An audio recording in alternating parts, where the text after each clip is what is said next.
The palace moon of Hanseong Prime floated in the darkness of space like a pearl wrapped in silver clouds. Inside the massive structure of white stone and crystal, Emperor Taemin walked through his private chambers. His golden scales caught the artificial sunlight that streamed through tall windows. He was ancient by human standards, over 300 years old but still young for a dragon lord. Taemin ruled 12 star systems. Billions of beings called him Emperor. Dragons like him stood at the top of everything. They were immortal, powerful, and could read thoughts. Below them came other species, each with their place. Humans occupied the lowest ranks. They cleaned floors, served meals, and did work that dragons considered beneath them. The Emperor had never given much thought to humans. They lived short lives, barely 70 or 80 years. They were weak and fragile. A dragon could crush them without effort. Most dragons treated humans like furniture, useful but unremarkable. That morning, everything changed. Mirai entered the chamber carrying fresh linens. She was young, perhaps 20 years old, with dark hair tied back in a simple knot. Her uniform was the standard gray worn by all human servants. She kept her eyes down as she walked, never looking directly at the Emperor. This was proper. Humans did not meet dragon eyes unless commanded. Taemin barely noticed her at first. He was reading reports on his data tablet, studying trade figures from the outer colonies. But then he heard something strange.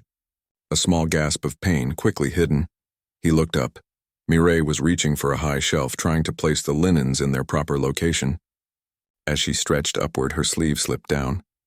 Dark purple bruises covered her forearm. They were not small marks.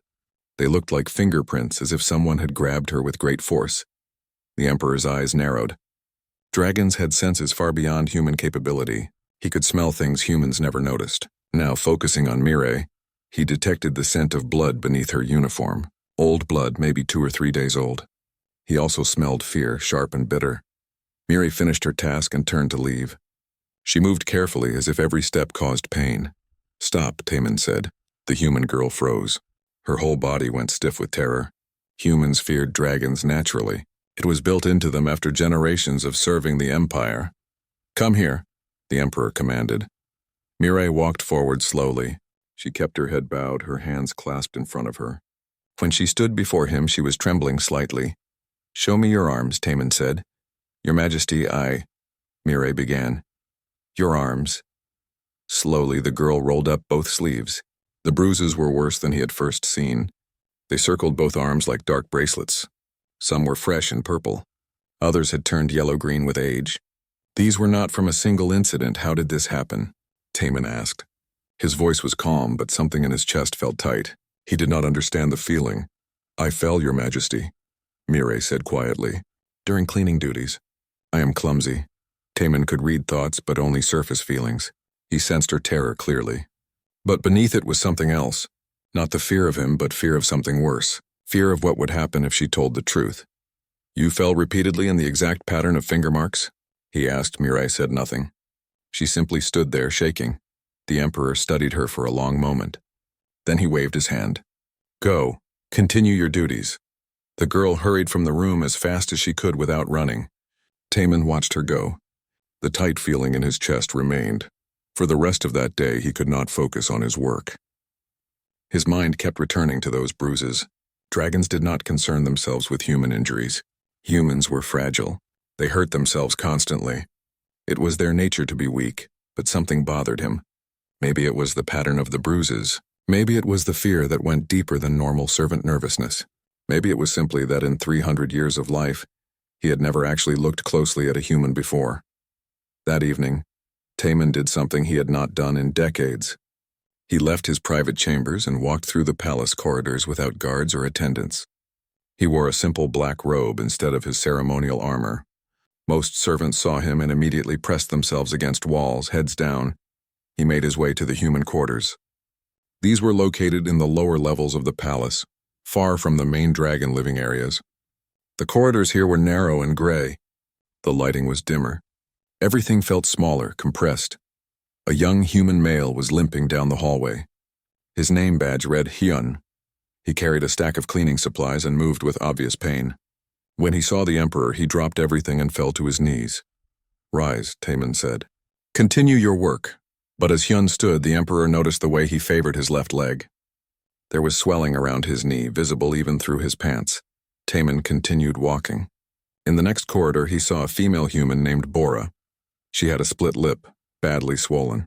In the washing rooms, another human called Jisoo was scrubbing floors. She had dark circles under her eyes and moved like someone who had not slept in days. The pattern became clear. Many of the human servants showed signs of injury. Not all of them, but enough. Too many for accidents. The Emperor returned to his chambers deep in thought. He had ruled for 2 centuries. He had conquered enemy species. He had negotiated treaties and commanded fleets. But he had never really seen the humans who cleaned his floors and brought his meals. His predecessor, the old Emperor Ryuseong, had said something once. Taman had been young then, newly elevated to the throne. The old dragon had told him, "An empire is only as strong as how it treats its weakest members. Remember that, young one. Power without responsibility is just tyranny with a crown." At the time, Taman had not understood. He had thought the old emperor was simply being philosophical. Dragons often became thoughtful in their final years. Now staring at the stars through his window, he began to wonder if there was more to those words. The next morning, Mirai returned to clean his chambers. This time she had a black eye. The skin around it was purple and swollen. She could barely see out of that side of her face. When she thought the emperor was not looking, she touched the injury gently and winced. Something hot and ancient stirred in Taman's chest. It was an old instinct, buried under centuries of civilization. Dragons were predators, yes, but they were also territorial. And something deep in his blood responded to the sight of repeated injury to someone under his protection. He decided then that he would learn the truth. Not as an emperor making casual inquiries, but as a hunter tracking prey. Someone was hurting his servants, and he would find out who. Taman began his investigation carefully. Emperors did not ask direct questions about servant problems. It would seem strange, possibly weak. Dragons who showed too much interest in human affairs were mocked by other nobles, so he had to be subtle. He started by observing. Each morning he woke earlier than usual and positioned himself where he could watch the human servants begin their day. He used his natural abilities to remain nearly invisible, a trick most dragons learned young. Humans walked past him without noticing his presence. The human servants gathered in the lower courtyard before dawn. They received their assignments from Overseer Quan, a middle-aged human man who had served in the palace for 20 years. Quan was responsible for managing all human workers in the Imperial Wing. Taman watched as Quan distributed tasks. The Overseer's voice was harsh. He criticized workers for small mistakes. When Jisoo moved too slowly, Quan grabbed her arm and shoved her forward. The girl stumbled but said nothing. "Worthless," Quan muttered. "All of you are worthless. You should be grateful the Empire lets you serve." The human workers kept their heads down. No one protested. No one spoke back. After assignments were given, the servants scattered to their duties. Taman followed Mirai. She moved through the corridors with practiced efficiency, but he noticed how she avoided certain areas. The eastern wing, where some of the minor dragon nobles had their quarters, made her walk faster. Her fear scent grew stronger near those doors. Throughout the day, the Emperor documented everything he saw. Hyun was struck by Quan for dropping a tray. Bora was denied a meal break as punishment for speaking without permission.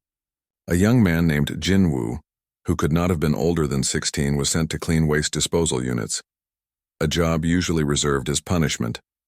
But Quan was not the source of the worst injuries. The Overseer was cruel, yes, but his punishments caused small hurts. Bruises that faded in days, not the deep purple marks that covered Mirai's arms. On the 3rd day of observation, Taman decided to question his own guards. He summoned Captain Daehyun, commander of the palace security forces. Daehyun was a young dragon only 80 years old with dark green scales and sharp eyes. "Captain," Taman said, "I have noticed injuries among the human staff. What is your knowledge of this?" Daehyun shifted his weight. His eyes flickered to the side, then back. "Your Majesty, human servants are naturally clumsy. They injure themselves frequently." "These injuries appear systematic," the Emperor said. "Multiple servants, similar marks. Overseer Quan maintains discipline, Your Majesty. Sometimes discipline requires force. Humans respond to strength." "I see." Taman watched the captain carefully. "And you have no other knowledge of human injuries?" There was a pause. It lasted only a moment, but it was enough. Daehyun was hiding something. No, Your Majesty, the captain said. Taemin dismissed him. But the Emperor's instincts were now fully alert. His own guards were concealing information. That meant something serious was happening, something that went beyond normal servant discipline. That night, Taemin made a decision that would have shocked the dragon nobility. He would use an ability he rarely employed, one that most dragons considered beneath their dignity. He would shapeshift. Dragons could take other forms. Most preferred to stay in their natural shape, proud of their scales and power. But when necessary, they could appear as lesser beings. Taemin chose a form that would draw no attention, a young dragon soldier newly assigned to palace security. His scales turned gray, his size reduced. He looked like thousands of other minor dragons in military service. In this disguise, he entered areas of the palace he normally never visited. The guard barracks, the storage levels, the maintenance corridors. He listened to conversations, heard gossip, and learned the hidden life of the palace. What he discovered disturbed him deeply. The lower maintenance levels, 3 floors beneath the human quarters, had been converted into something else. Guards talked about it in whispers. They called it the arena. Some laughed about it. Others seemed uncomfortable but said nothing.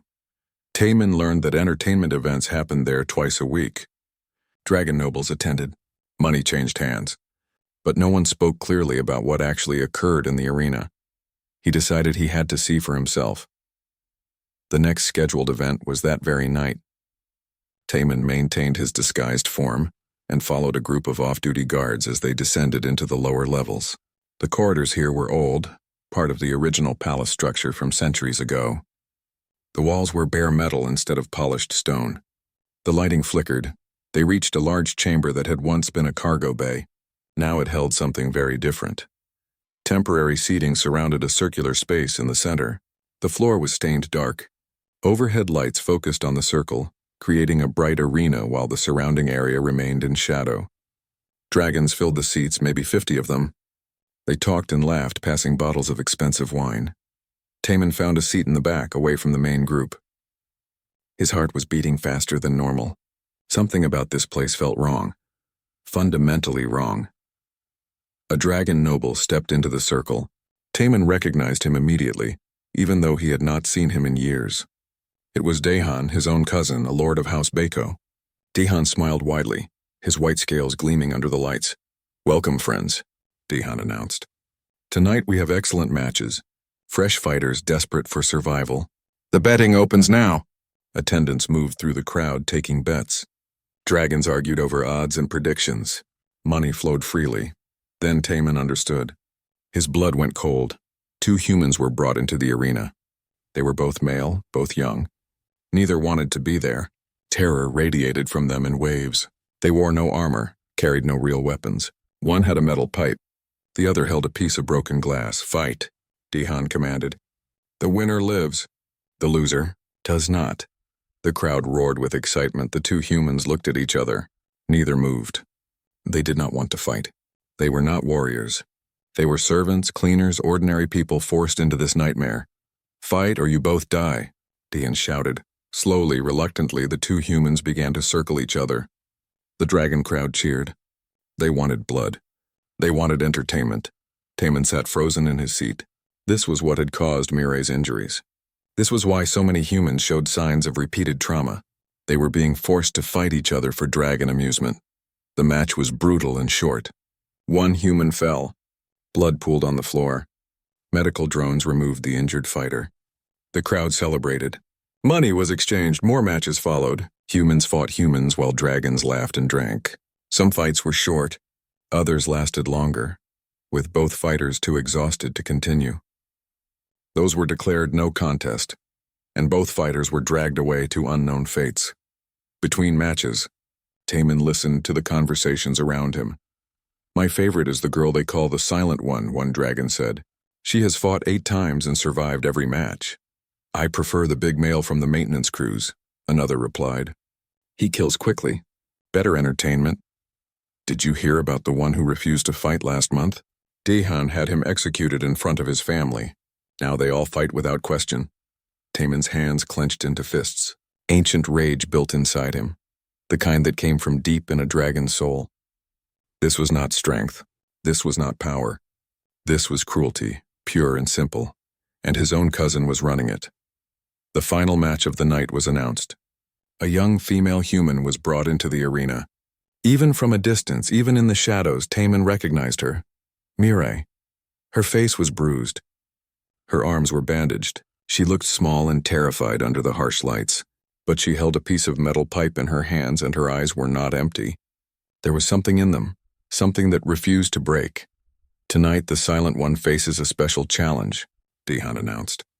Her younger brother has been selected for his first fight. They will face each other. Family against family. Let us see if blood is truly thicker than survival. A boy was pushed into the arena. He was young, maybe 16 years old. He looked like Mirai, same features, same dark hair. His name badge read, Jinwoo. Brother and sister stood in a circle facing each other. The crowd went wild with excitement.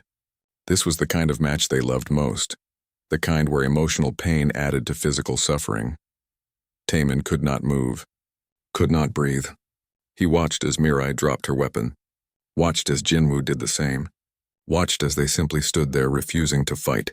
Pick up your weapons, Daehan ordered. They did not move. Pick them up or you both die. Mirai spoke then, her voice quiet but clear. Then we both die. The Emperor realized in that moment that he had been wrong about humans. They were not weak. They were not simple. They possessed something dragons had forgotten existed. They had the strength to choose death over dishonor. The arena fell silent. Dragons stopped drinking. Conversations died mid-sentence. Everyone stared at the two humans standing in the circle, weapons lying at their feet. Daehan's smile faded. His white scales seemed to dim in the harsh light. What did you say? He asked, his voice dangerously quiet. Mirai raised her head. Her bruised face showed no fear now, only a strange calm. We will not fight each other. If that means death, then so be it. Jinwoo moved to stand beside his sister. The boy was shaking, but he did not pick up his weapon. She is right. We choose death. The dragon crowd erupted in angry shouts. They had paid money for this entertainment. They wanted blood and violence, not defiance. Some threw bottles toward the arena. Others demanded their bets be returned. Daehan raised his hand for silence. When the crowd quieted, he stepped closer to the two humans. His size was massive compared to them. One swipe of his clawed hand could end both their lives instantly. You think you have a choice? He said softly. You think your wishes matter? You are humans. You are property. You exist to serve us. We exist, Mirai said. But we do not exist only to die for your amusement. Something flickered in Daehan's eyes. Anger, yes, but also something else. Perhaps confusion. In all the months he had run these fights, no human had ever simply refused. They always fought in the end. Fear always won. Fine, Daehan said. He turned to his guards. Kill them both. Slowly. Make sure the others watch and understand what happens to those who refuse. 4 dragon guards moved into the arena. They drew their weapons, long blades that hummed with energy, the kind that did not kill quickly, the kind designed to cause maximum pain. Taemin stood in the shadows. His disguise held, but beneath it his true form was straining to break free. Every instinct screamed at him to act, but if he revealed himself now, questions would be asked. His investigation would be exposed. Daehan would find ways to cover his tracks, but watching 2 innocents die while he did nothing was impossible. He was an emperor, yes. He was also a dragon with honor. And honor demanded action. He took 1 step forward, preparing to drop his disguise and end this horror. Then something unexpected happened. The door to the arena burst open. More humans rushed in, dozens of them. They were servants from every corner of the palace. Some Taemin recognized. Hyun with his limping walk, Bora with her split lip, Jisoo with her tired eyes. Others he had never seen before. They poured into the chamber and formed a circle around Mirai and Jinwoo. They had no weapons. They were outnumbered by dragons 10-1.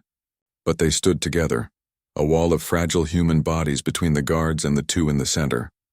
The dragon guards stopped, uncertain. This had never happened before. Humans did not organize. They did not rebel. They were supposed to be too afraid, too broken.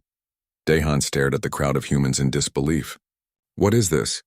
An older human man stepped forward. His name badge read Gyeong. He was broad-shouldered and gray-haired, with the look of someone who had worked hard labor his entire life. This is enough, Guyong said. His voice was rough but steady. We have fought your fights. We have bled for your entertainment. We have killed our friends and family because you commanded it. But tonight it ends. You dare threaten me? Daehan laughed. It was not a pleasant sound. You are unarmed. You are weak. I could kill every one of you before you took 3 steps. Then do it, Kyung said. Kill us all. But we will not kill each other anymore. You can take our lives, but you cannot make us your murderers. The other humans murmured agreement. Their voices rose together, gaining strength. Taemin watched from the shadows, his heart pounding. He had studied humans for centuries and never truly seen them until this moment. They were terrified. Their fear scent filled the chamber like smoke. But they stood firm anyway. That was courage. Real courage. Not the absence of fear, but action despite it. Daehan's face twisted with rage. You want to die? Fine, guards. Kill them all! Every single one. The dragon guards hesitated. Killing 1 or 2 humans was one thing. Massacring dozens of unarmed servants was another. That would be noticed. Questions would be asked. I gave you an order. Daehan roared. The guards moved forward slowly, weapons raised. Then one of the humans began to sing. It was Mirai. Her voice was soft at first, barely audible, but the melody was clear. It was an old song. Something from Earth, the human homeworld that had been lost generations ago. Most humans had never seen Earth, but they remembered its songs. Other voices joined hers. First Jinwoo, then Guyong, then more and more until every human in the chamber was singing. The words were in an ancient human language that few dragons understood. But the emotion behind them needed no translation. The song spoke of freedom, of resistance, of an unbreakable spirit that no force could destroy. Dragons, who communicated through telepathy and dominance, had never encountered anything like this. They understood hierarchy. They understood power. But this unified defiance through music was alien to them. Some of the dragon guards actually took a step back. The sound unsettled them in ways they could not explain. Taemin felt his disguise failing. His emotions were too strong, his ancient power too close to the surface. The gray scales began to shimmer, showing hints of gold beneath. He had to choose now. Remain hidden and watch innocence die, or reveal himself and risk everything. The decision was easier than he expected. He stepped forward into the light, letting his disguise fall away completely. The gray scales melted, replaced by brilliant gold. His form expanded, growing to his full imperial size. The simple soldier's uniform transformed into the ceremonial armor of House Ryuseong. Emperor Taemin stood revealed in the arena, and the entire chamber fell silent. The humans stopped singing. Their mouths hung open in shock. Dragons in the audience dropped to their knees automatically, heads bowed. Even Daehan, arrogant and powerful, fell to the ground in submission. Only the guards remained standing, frozen in confusion. Your Majesty, Daehan gasped. I did not know you were here. This is just... Be silent, Taemin said. His voice was quiet, but carried the weight of centuries of authority. When an emperor spoke, the air itself seemed to obey. He walked slowly into the center of the arena. The humans parted for him, still too shocked to move properly. He stopped in front of Mirai and Jinwoo. The girl looked up at him with wide eyes. She had served in his chambers for months, cleaned his floors, brought his meals. She had been invisible to him, just another servant. Now she stood before him as something else entirely, a person with courage and dignity. Why did you not tell me? Taemin asked her. Mirai's voice shook when she answered. Because, Your Majesty, we did not believe even an emperor would care. Those words hit Taemin harder than any weapon could. She was right. He had not cared. For 200 years he had not cared. He had walked past suffering and called it order. He had ignored injustice and called it the natural way of things. His predecessor's words came back to him. An empire is only as strong as how it treats its weakest members. He had failed that test completely. Taemin turned to face Daehan. His cousin was still on his knees, but the emperor could see calculations behind his eyes. Daehan was already planning excuses, preparing arguments about tradition and dragon rights. Stand, Taemin commanded. Daehan stood, his head still bowed in submission. Look at me, the emperor said. Reluctantly, Daehan raised his eyes. You are my cousin, Taemin said. You are a noble of House Beko. You have wealth, power, and privilege beyond measure, And you chose to use all of that to torture the weakest beings in my empire. Why? Your Majesty, they are only humans. We were simply, answer the question. Why? Dihan's mouth opened and closed. He had no good answer. The truth was simple and ugly because he could. Because no one stopped him. Because humans did not matter. Taemin turned his attention to Captain Daehyun, who knelt among the other dragons in the crowd. Captain, did you know about this? Your Majesty, yes or no? A long pause. Then quietly, yes. How many other guards knew? Most of them, Your Majesty. The Emperor looked around the chamber at all the dragons present. Nobles, guards, common soldiers. They all knew. They all participated or stayed silent.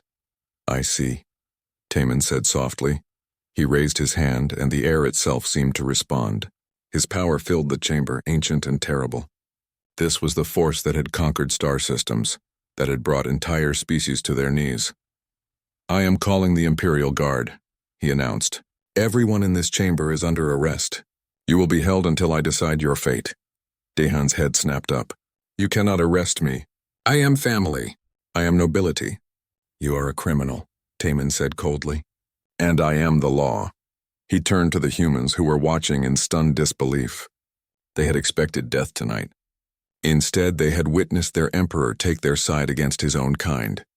You were right not to trust me, Taemin said to Mirai. I failed you. My empire failed you, but I swear to you now on my name and my throne this will never happen again. The Imperial Guard arrived within minutes. They were the Emperor's personal elite force, answering only to Taemin himself. These were not ordinary soldiers. They were ancient dragons, each over 500 years old, chosen for loyalty and honor above all else. Commander Somin led them. She was a massive dragon with silver-blue scales and eyes that had seen centuries of warfare. When she entered the arena and saw the scene before her, her expression remained neutral. But Taemin knew her well enough to see the anger beneath the calm. Arrest everyone, Taemin commanded. Every dragon in this chamber. Take them to the holding cells in the Imperial Tower. The Imperial Guard moved efficiently. Dragons who moments ago had been laughing and drinking were now being shackled with energy bonds. No one resisted. To fight the Imperial Guard was to fight the Emperor himself. That was treason, punishable by death. Daehyun was bound separately, his hands locked behind his back. He kept his head high, trying to maintain dignity. This is a mistake, cousin, he said as guards led him past. The other nobles will hear of this. They will not stand for it. They will have no choice, Taemin replied.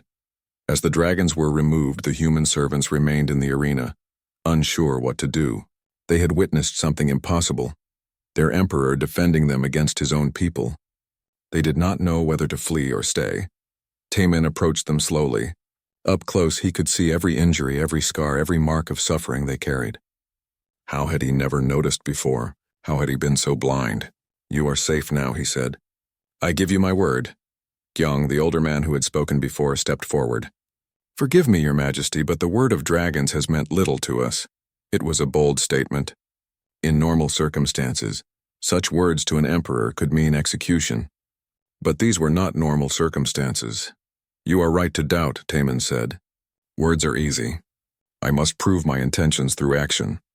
He turned to Commander Somin. I want medical teams brought to the human quarters immediately.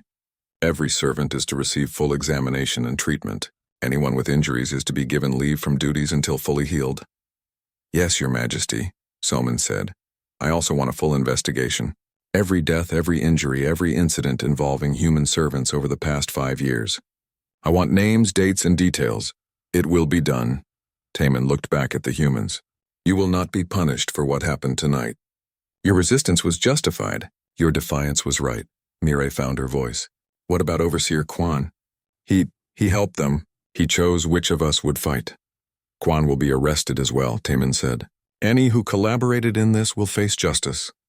The Emperor noticed Jinwoo standing behind his sister. The boy's eyes were red from held-back tears. He was so young, barely more than a child. How many fights had he been forced into? How much trauma had he endured? How old are you? Taemin asked him gently. 16, Your Majesty, Jinwoo whispered. 16.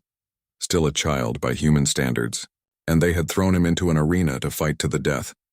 The tight feeling in Taemin's chest grew stronger. It was not just anger anymore. It was shame. Deep, burning shame for what his empire had allowed to happen. You should not have had to be brave tonight, he told Jinwoo. You should have been safe. That is the responsibility of the powerful, to protect the weak. We failed you. Over the next several hours, the palace erupted into chaos. News of the emperor's actions spread like fire through dry grass. Dragons throughout the complex whispered and argued. An emperor had arrested noble-born dragons to protect humans. It was unprecedented. It was shocking. It was potentially dangerous to the stability of the entire empire. By dawn, representatives from the major dragon houses had requested an audience. They wanted explanations. They wanted to know what this meant for the traditional order of things. Taemin granted the audience. He met them in the formal council chamber, still wearing his battle armor, still radiating the cold fury he had felt in the arena. Lord Wusung of House Cheongryong spoke first. He was ancient, over 800 years old, with deep blue scales and a voice like distant thunder. Your Majesty, we must understand. You arrested Lord Daehan. He is nobility. He is a criminal, Taemin said. He was maintaining discipline among humans. Perhaps his methods were harsh, but he was running death matches for profit and entertainment, Taemin interrupted. He forced servants to kill each other. He murdered those who refused. These are not acts of discipline. These are acts of cruelty. Lady Mayong of House Baeko, Daehan's own mother, stepped forward. Her white scales were similar to her son's, but her eyes held more wisdom. Your Majesty, I do not defend my son's actions. But you must understand, this could destabilize the empire. Dragons have always held authority over humans. If you punish nobility for exercising that authority, where does it end? It ends, Taemin said firmly, when every being in my empire is treated with basic dignity. Human or dragon, strong or weak, all deserve protection under imperial law. The chamber fell silent. This was revolutionary talk. The empire had existed for 1,000 years on the principle that dragons ruled and others served. To suggest equality, even limited equality, threatened the entire structure. Lord Wusung shook his head slowly. Your Majesty, you are young yet. Only 200 years on the throne. You have much to learn about governance. The humans are not like us. They do not think as we do. They need firm guidance, clear hierarchy. They need safety, Taemin countered. They need justice, and they deserve both. This is idealistic thinking, another lord said. Humans are short-lived and numerous. They breed quickly and die quickly. To give them equal standing is to invite chaos. Taemin felt his patience wearing thin. These dragons, ancient and powerful, could not see beyond their own privilege. They had lived so long in comfort that they had forgotten what cruelty looked like. I have made my decision, the Emperor said. Lord Daehan will face trial. Any dragon found to have participated in or enabled these death matches will face consequences. And I am implementing new protections for all human servants throughout the Empire. You will face resistance, Lady Mayong warned. Many houses will not accept this. Then they will learn to accept it, Taemin said. Or they will face the consequences of defying their emperor. After the nobles left, still muttering among themselves, Commander Somin approached. Your Majesty, the investigation has begun, but I must warn you, what we are finding is worse than expected. Tell me. The death matches have been running for 3 years. We have documented at least 47 human deaths, many more injuries. And it was not just Lord Daehan. At least 30 dragon nobles were regular attendees. Some brought their children to watch. Taemin closed his eyes. 47 dead? And those were just the confirmed numbers. How many more had died and been forgotten? There is more, Somin continued. We found betting records. The total money exchanged was over 2 million credits. Some nobles had betting syndicates. They were training specific humans to fight, treating them like racing animals. Names, Taemin said. I want every name. Yes, Your Majesty. But you should know some of those names are very prominent. This will cause significant political damage. I do not care about political damage, the Emperor said. I care about justice. Later that day, Taemin returned to the human quarters. Medical teams were working there, treating injuries and documenting cases. The servants were still nervous around so many dragons, even medical personnel, but they were beginning to trust that this was real. He found Mirai sitting in a small garden area, her arm in a healing wrap. Jinwoo sat beside her, looking exhausted but alive. May I speak with you? Taemin asked. Mirai looked up, surprised. Emperors did not ask permission for anything. But she nodded. Taman sat on a nearby bench. It was too small for his dragon form, but he made it work. "I want to offer you something," he said. "I need someone to help me understand the human experience in this empire. Someone who can tell me the truth, even when it is uncomfortable. I would like to appoint you as an advisor." Mirai stared at him. "Me, your majesty, I am just a cleaning servant." "I have no education, no training in politics or law. You have something more valuable," Taman said. "You have lived the reality that I need to understand. You know what needs to change." The girl was quiet for a long moment. Then she shook her head. "I cannot, your majesty. My brother and my people need me here. If I become part of the imperial court, I lose touch with them. I become just another voice of power." Taman was surprised. He had expected her to accept. Few beings refused an imperial appointment. But he understood her reasoning, and he respected it. "Then what can I do?" he asked. "How can I help your people?" Mirai met his eyes directly, something she had been too afraid to do before. "Give us safety. Give us rights. Give us the ability to say no without dying. We do not need special treatment. We just need to stop being property." "Consider it done," Taman said. Over the following days, he began drafting what would become known as the Human Rights Edict. It would change everything. But first there would be a trial. The dragon nobility would have their say, and Taman would have to defend his decision before the entire empire. The Grand Council was the highest governing body in the empire, second only to the emperor himself. It consisted of 12 dragon lords, each representing one of the ancient houses that had founded the empire 1,000 years ago.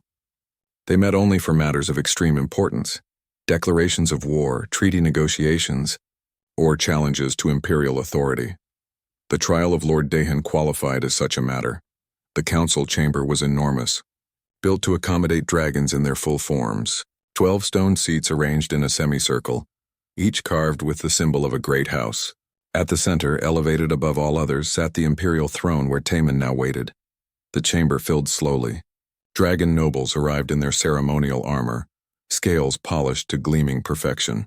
They had come from across the 12 star systems, abandoning their territories to witness this historic moment. The viewing galleries above were packed with lesser nobles, merchants, and military commanders. Everyone wanted to see what would happen. Lord Dahan was brought in wearing prisoner's chains. The energy bonds glowed blue against his white scales. His mother, Lady Myong, sat in the seat of House Bako. Her face showed no emotion, but Taman could sense her pain. No parent wanted to see their child in chains. The 12 council members took their seats. Lord Wusung, eldest among them, struck his staff against the stone floor 3 times. The sound echoed through the chamber, calling for silence. "This council is convened," Wusung announced. "His Imperial Majesty has brought charges against Lord Dahan of House Bako. The charges are murder of 47 humans, torture of hundreds more, illegal gambling operations, and abuse of noble privilege." "How does the accused respond?" Dahan stood as straight as his chains allowed. "I am innocent of all charges, honored council. I was merely maintaining order among the human servant population. My methods may have been harsh, but they were necessary." Murmurs spread through the crowd. Some dragons nodded in agreement. Others looked uncertain. "Your Majesty," Wusung said, turning to Taman, "you have made serious accusations against a noble lord. What evidence do you present?" Taman stood. His golden scales caught the light from 1,000 glowing stones set into the ceiling. "I present financial records showing 2 million credits in illegal betting profits. I present testimony from 32 dragon guards who witnessed or participated in death matches. I present medical records documenting injuries to human servants. And I present the testimony of the victims themselves." "Human testimony?" Lord Hansel of House Samjok spoke up. He was younger than Wusung, but equally traditional. "Your Majesty, humans are not permitted to testify before this council. They are not citizens." "Then perhaps," Taman said carefully, "it is time to change that law." The chamber erupted. Dragons shouted arguments. Some demanded order. Others called for Taman's censure. The noise was deafening. Wusung struck his staff repeatedly until silence returned. "Your Majesty, you cannot simply change fundamental laws because they are inconvenient." "I am not changing them because they are inconvenient," Taman replied. "I am changing them because they are unjust." "Injustice is a matter of perspective," said Lady Suman of House Yongman. She was shrewd and politically skilled. What seems unjust to humans may be necessary for maintaining order in the Empire. Is it necessary to force children to fight to the death for entertainment? Taman asked bluntly. Suman had no answer for that. I invoke the right of evidence. Taman continued. This was an ancient law, rarely used, that allowed an emperor to present any evidence he deemed crucial regardless of protocol. I call the humans to testify. The chamber doors opened. Commander Soman led a group of humans into the council chamber. Mirai walked at the front, followed by Jinwu, Gaiyong, and 20 others. They were clean, their injuries treated, but they looked terrified. The council chamber was huge to them. The dragon lords in their full forms were the size of buildings. They stood in the center of the chamber, dwarfed by everything around them. These are your victims, Lord Dahan, Taman said. Look at them. Dahan looked. His expression showed contempt. They are humans, Your Majesty. Resources of the Empire, nothing more. They are people, Taman said firmly, and you will hear their stories. One by one, the humans testified. They spoke of being dragged from their beds in the night. They described the arena, the fear, the impossible choices. Some had been forced to kill friends. Others had watched family members die. Yong spoke of his daughter who had been matched against her best friend. Both girls refused to fight. Both were executed. Yun described being beaten by guards when he could not walk properly after his first match. His leg had been broken, but he received no medical care. Jisoo testified about serving drinks to dragons who laughed while humans died in front of them. The council listened in silence. Some lords looked uncomfortable. Others maintained expressions of cold indifference, but they all heard. When it was Mirai's turn, she walked to the center and faced the council directly. Honored lords, she said, her voice shaking but clear. I do not ask for your pity. I do not expect your sympathy. You are dragons and we are humans. I understand that we are not equals in strength or power. Then what do you ask for? Lord Wusung said, not unkindly. I ask that you remember, Mirai replied. Remember that we are alive, that we feel pain and fear, that we love our families and want to protect them. Lord Dahan took my brother and put him in an arena. He told us to kill each other. We refused, and if the Emperor had not been there, we would both be dead now. Not for any crime, not for any wrongdoing, but for the entertainment of dragons who were bored. She paused, gathering courage for her next words. You say humans are not like dragons. You are right. We are not as strong. We do not live as long. We cannot read minds or breathe fire. But we have something that perhaps you have forgotten. We have the ability to choose. Even when that choice means death, even when it costs us everything, we can still choose. And that night we chose dignity over survival. The chamber was absolutely silent. Lord Wusung, ancient and wise, leaned forward in his seat. Child, why did you not simply die? Death would have ended your suffering quickly. Why continue to live in such circumstances? Mirai looked at him. This dragon who had lived 800 years and seen empires rise and fall. Because humans do not choose the easy path, honored lord. We endure, we hope. We fight for better days even when those days seem impossible. That is what makes us human. And perhaps, that is what you dragons have forgotten about strength. True strength is not the power to dominate others. True strength is the courage to stand for what is right, even when you are powerless. Several dragons in the council shifted uncomfortably. Her words had struck something deep, something they did not want to acknowledge. Lady Mayong, Dahan's own mother, spoke for the first time. Your Majesty, I have heard enough. My son's actions, regardless of his intentions, caused suffering beyond what is acceptable. I vote for his conviction.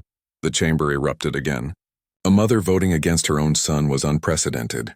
It showed the depth of shame the evidence had created.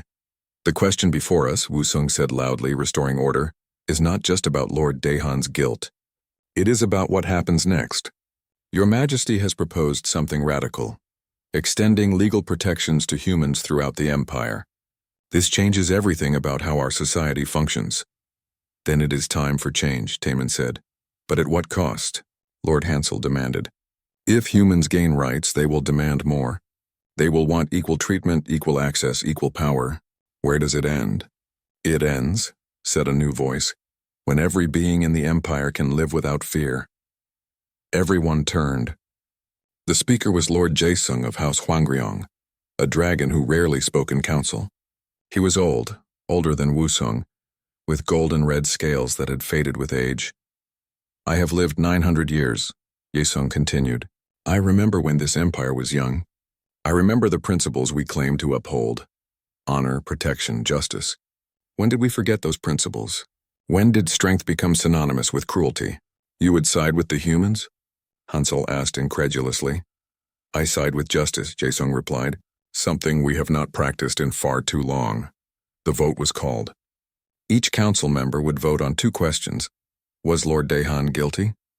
And should the Human Rights Edict be enacted? The first vote was nearly unanimous. Only 2 lords voted against conviction, and they did so reluctantly. Daehan was guilty beyond doubt. The second vote was closer. The chamber held its breath as each lord cast their decision. 6 voted in favor. 5 voted against. The final vote belonged to Lord Wusong. The old dragon sat in silence for a long time. Everyone waited. The future of the empire hung on his decision. Finally he spoke. I am old. I have seen many things. I have fought in wars and negotiated peace. I have watched species rise and fall. But today I saw something I have not seen in centuries. Courage that transcends power. He looked at the humans still standing in the center of the chamber. These beings, so small and brief, taught this council a lesson we needed to learn. They reminded us that an empire built on fear and cruelty is no empire at all. It is just tyranny with a crown, he struck his staff once. I vote in favor of the Human Rights Edict. The chamber exploded into noise. Some dragons cheered. Others roared in protest. History had just been made. Taemin stood, and his presence commanded silence. The days following the council vote were tense. The Human Rights Edict was officially enacted, but laws on paper meant little without enforcement. Taemin knew that changing centuries of tradition would not happen overnight. Resistance came immediately. Lord Hansel withdrew his house's support from the imperial court. Several minor nobles followed his lead. They established their own coalition, calling themselves the Traditionalist Movement. Their message was simple. The emperor had betrayed dragon values by elevating humans. In the outer colonies, some dragon governors ignored the new laws entirely. They continued treating humans as property, claiming the edict did not apply to their territories. When human servants complained, they were punished for insolence. Commander Somin brought reports to Taemin daily. Your Majesty, we have documented violations in 7 star systems. Governors are claiming they did not receive proper notification of the new laws. Send the Imperial Guard, Taemin ordered. Any governor who refuses to comply will be removed from office. That may cause some governors to openly rebel. Then we will deal with rebellion, Taemin said firmly. I will not allow the edict to become meaningless, but enforcement was only one problem. The deeper issue was cultural.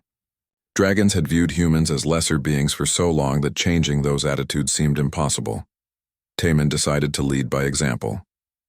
He appointed Mirai as an official liaison between the imperial court and human communities, despite her earlier refusal of an advisor position. This role allowed her to remain connected to her people while having the emperor's ear. Some dragons mocked the appointment. The emperor keeps a pet human, they whispered. He has gone soft. Taemin ignored the mockery. He met with Mirai regularly, learning about conditions in human quarters throughout the palace complex.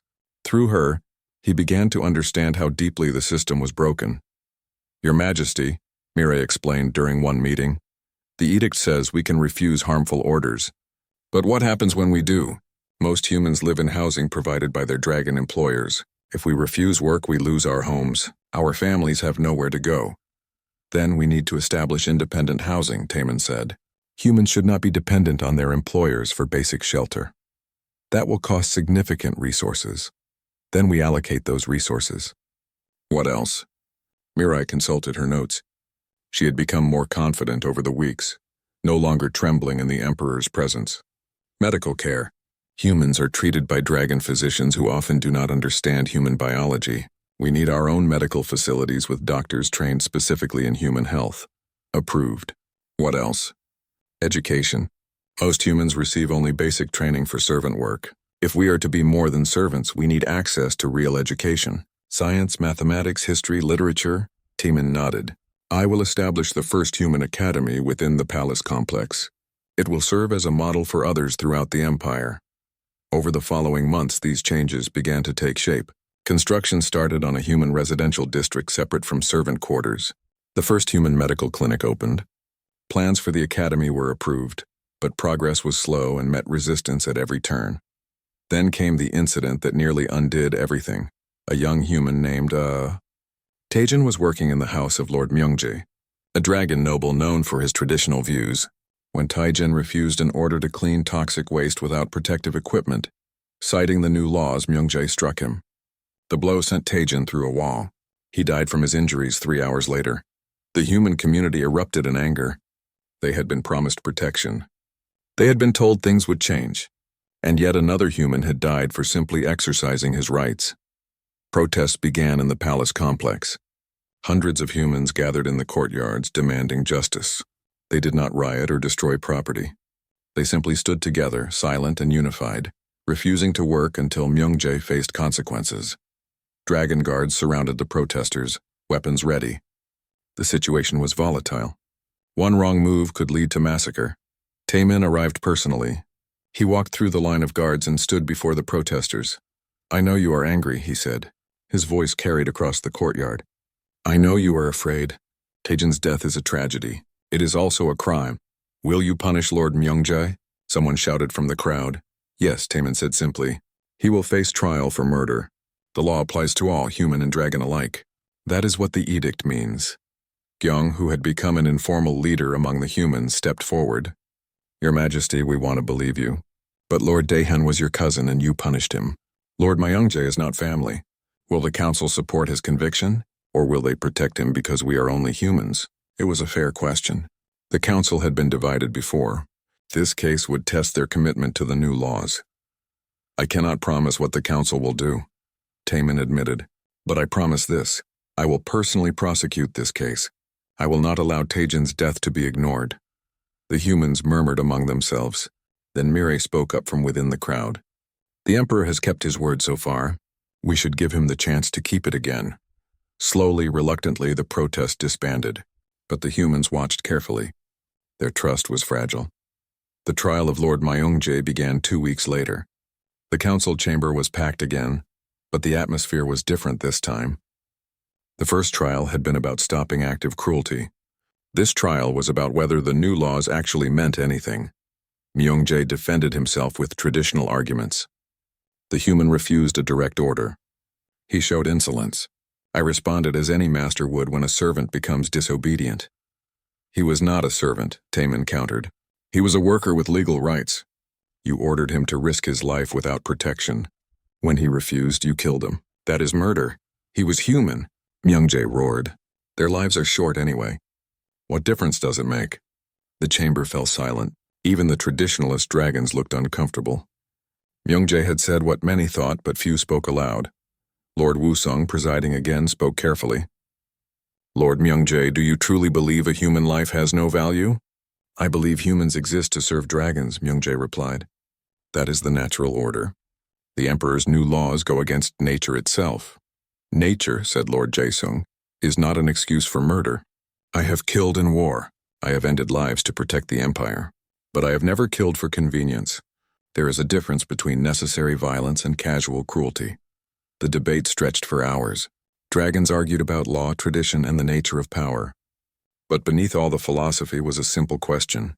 Did human lives matter? The vote was closer this time. 7 for conviction, 5 against.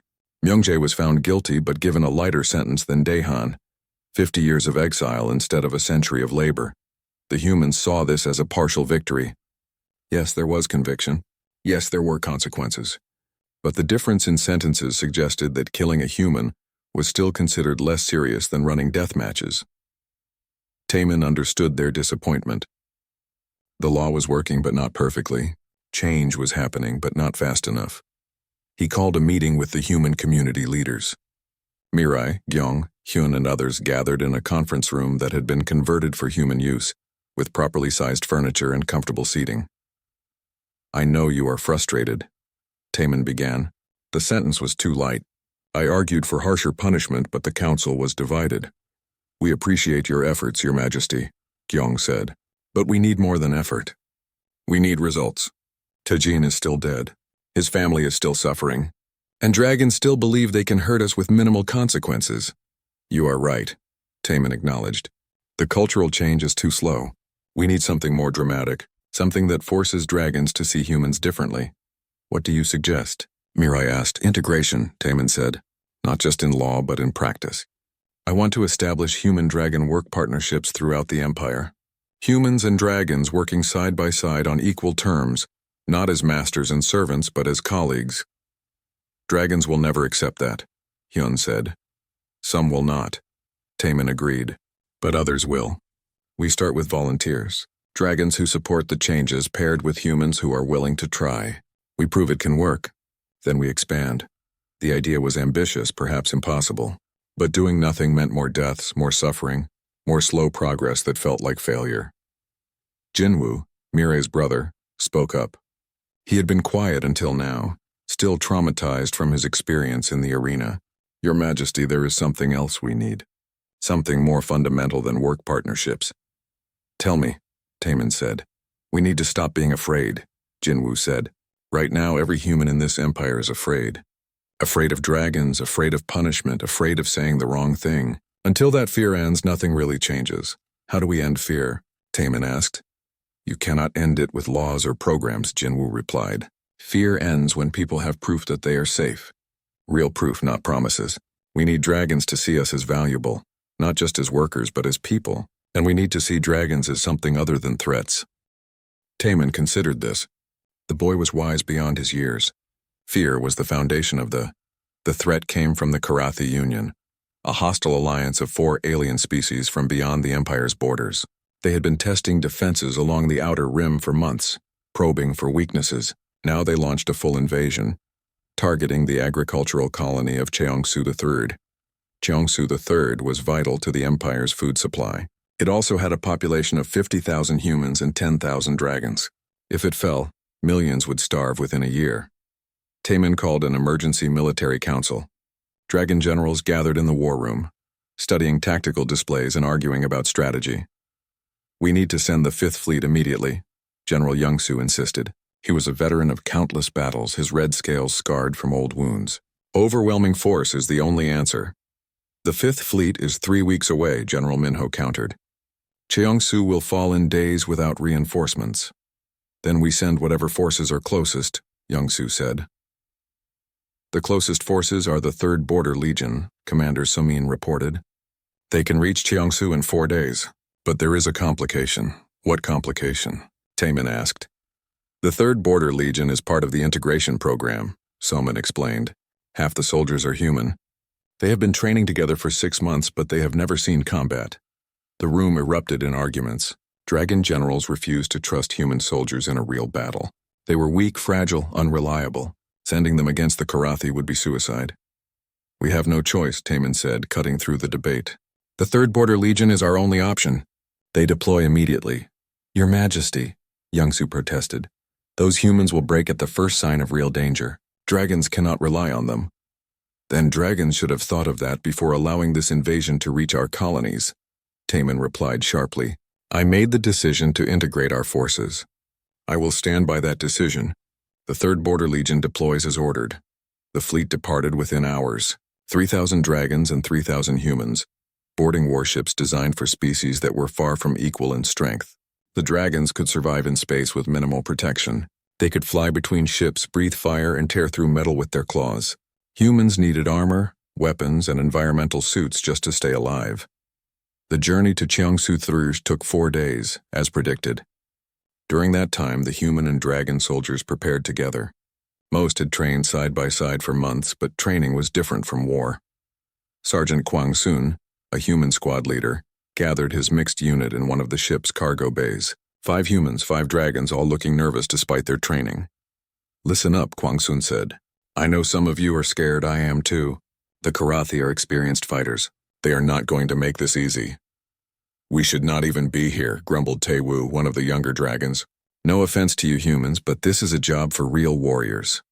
We are real warriors, replied Bora, the human girl who had become friends with Hanul in the exchange program. She was now a combat medic. We have trained just as hard as you. We deserve to be here. Training is not the same as fighting, Taewoo said. Then we will learn together. Hanul said firmly.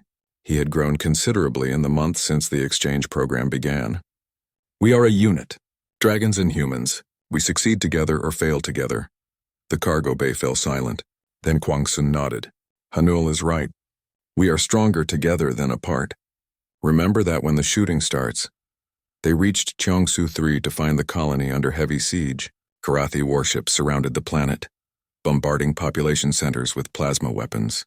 The colony's defenses were failing. Evacuation ships were trying to flee but getting destroyed in orbit. General Su Young, commander of the 3rd Border Legion, addressed all troops over the ship's communication system. Her voice was calm despite the chaos visible through the viewports. All units prepare for combat drop. Our mission is to secure Landing Zone Alpha and establish a defensive perimeter. Dragon units will engage Karathi fighters in space. Human units will deploy to the surface and hold the ground. The civilians need time to evacuate. We will give them that time. The plan was simple but dangerous. Dragons would fight in the vacuum of space using their natural abilities. Humans would drop to the surface in armored pods and hold defensive positions until the civilians could be rescued. The ships shook as Karathi weapons struck their shields. Alarms blared. Soldiers moved to their stations with practiced efficiency. Mirai was on one of the ships, not as a soldier but as a civilian coordinator. She helped organize the evacuation of human families from the colony. When the combat drop began, she watched through monitors as thousands of human soldiers descended toward the planet's surface. The drop pods screamed through the atmosphere, heat shields glowing white-hot. Anti-aircraft fire exploded around them. Some pods were destroyed, their occupants lost before reaching the ground. But most made it through. On the surface, the human soldiers deployed quickly. They established defensive positions around the main evacuation center, where tens of thousands of civilians were gathering. The Karathi ground forces were already advancing, alien creatures that moved on 6 legs and carried weapons that fired acidic projectiles. Above, in space, the dragon soldiers engaged the Karathi fleet. They flew between ships, tearing through hull plating and destroying weapon systems. The Karathi had not expected such aggressive tactics. Their own forces fought from ships using technology rather than raw physical power, but the Karathi adapted quickly. They launched swarms of automated fighters, small craft that could match the dragon's maneuverability.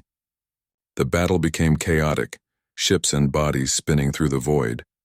On the ground, the human defenders came under sustained attack. The Karathi ground forces outnumbered them 3-1. Acidic rounds melted through armor and cover. The defensive line began to buckle. Fall back to secondary positions.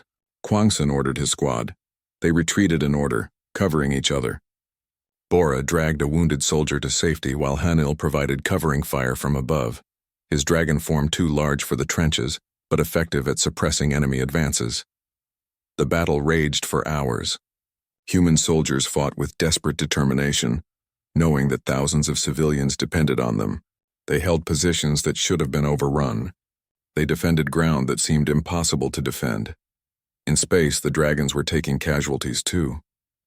The automated fighters were relentless, their weapons designed to pierce dragon scales.